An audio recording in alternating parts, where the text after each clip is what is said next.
Hi everybody, it's Priscilla Holt here with the Virgo New Moon free reading, which is a live recording, and we have two attendees today, the beautiful Jody down in Melbourne and Tara who's over in Virginia in the US.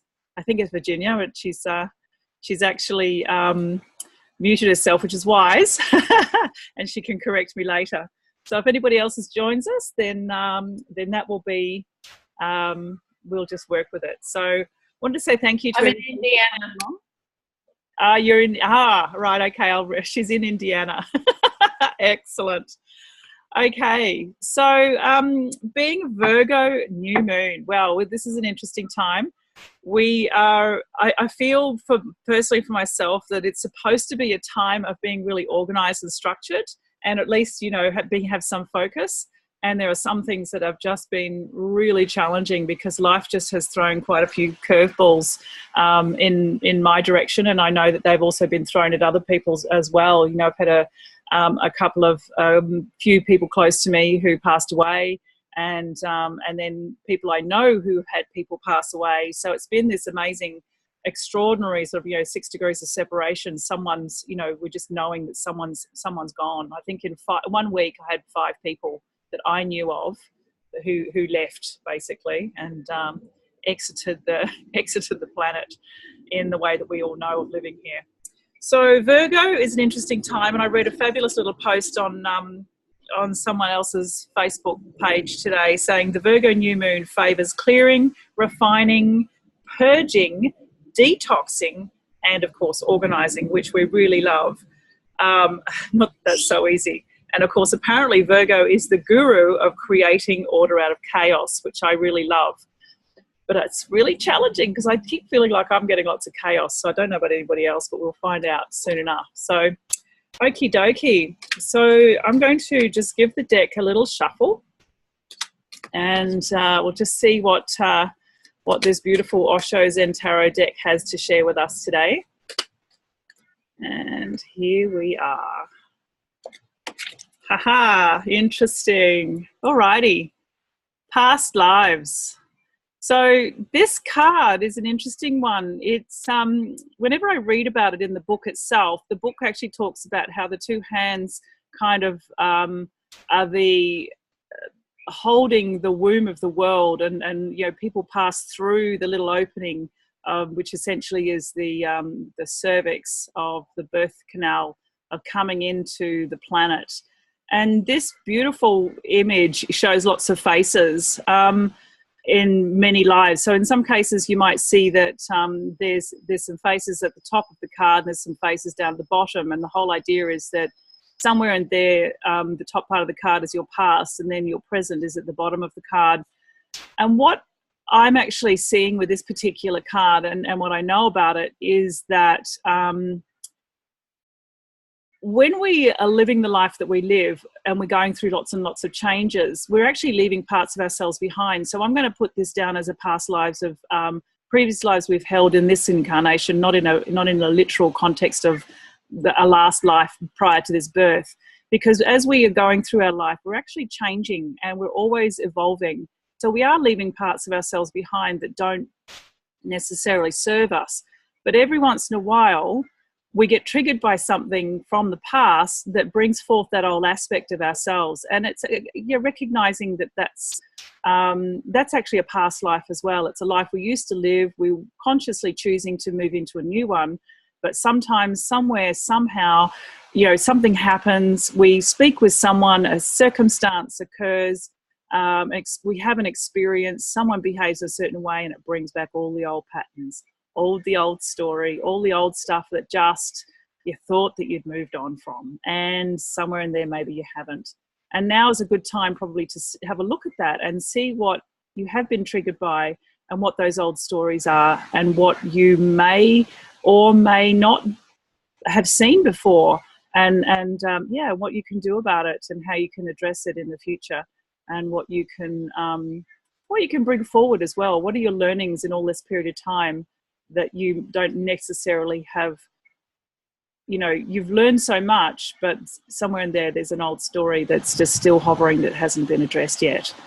So that's what I'm getting for this particular card. Past lives. Yeah, that's a cool one. That's a really interesting one.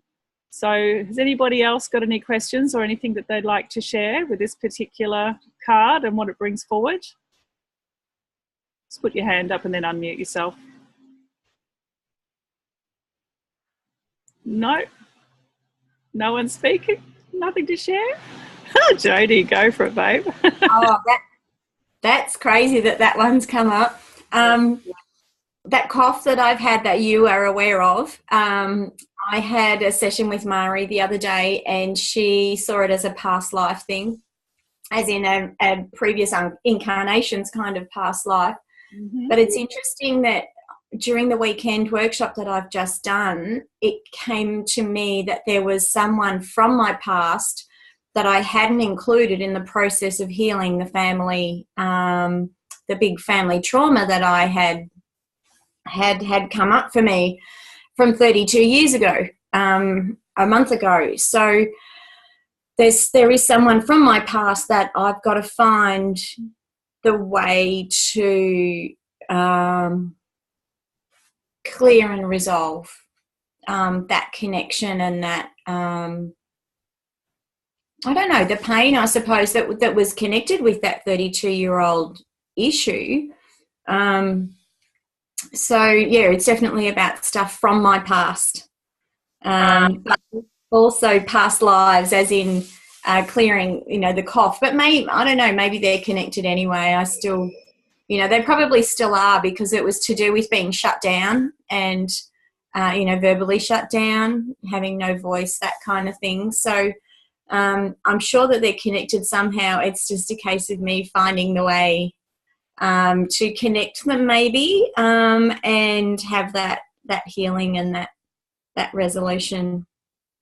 Wow, that makes a lot of sense. Actually, I really appreciate that, because sometimes that the past life we may have had could also have been something that where that person that you were back then wasn't able to speak either, and didn't have a voice for some reason, and somewhere in this life the similar challenges have come through where you haven't had a voice, and haven't found a way to express yourself for whatever reason. So if you're clearing, so you can go back and clear that trauma out and bring it and clear it so it can come through as well. So wow, that's awesome, Jodie. Thank you so much for sharing. That's really beautiful. You're welcome. Tara. How long does the period of the new moon last? Is it 2 weeks?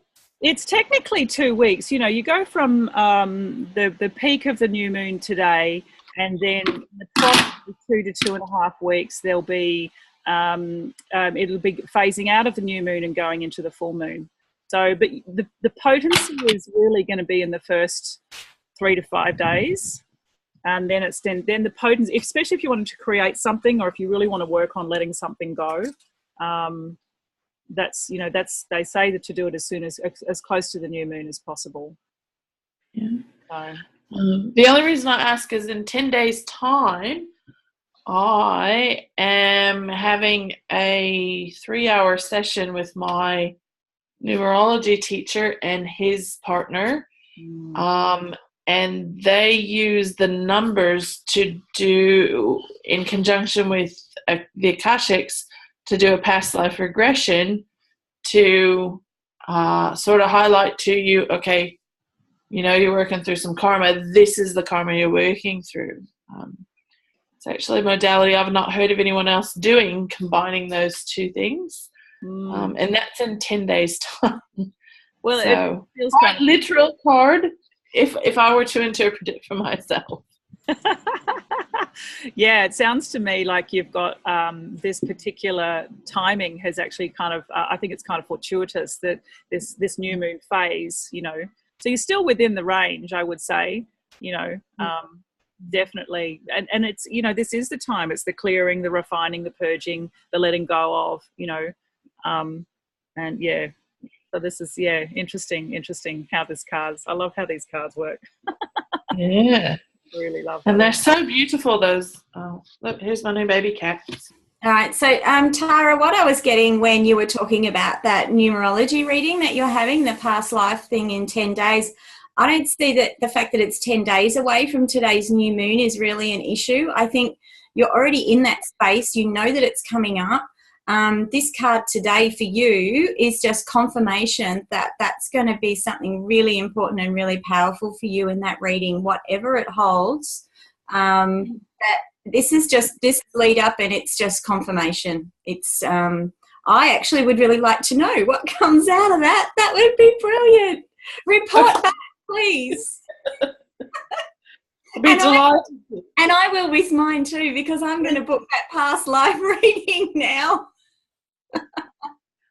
Oh, beautiful, beautiful. So that's that. I just said a moment ago. That's a really powerful insight. Thank you. Like that. Whatever is going to come, whatever's coming up to be cleared through that, it's already coming.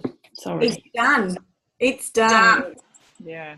Wow, Jody, that's awesome. I'm just blown away by the links, and it's what we don't often see until we've actually sort of been talking about some things for a little bit, that we start to the penny drops. So that's beautiful. Thank you so much. Perfect. Yeah. Wow, thank you. Excellent. Okay, well, that's really exciting. So all right. Well, I think we're actually at 11:11. I'm thinking that this is it. It's kind of nice that it's short and sweet. And thank you so much for joining us, ladies. I really appreciate your coming along and sharing and witnessing and being present to the readings, as well as to yourselves and what's happening in your worlds. You know, it's really beautiful. So thank you so much, and really, really deeply appreciate your company here. And we'll see you next time. Okay. Thank you very much, everybody. Bye.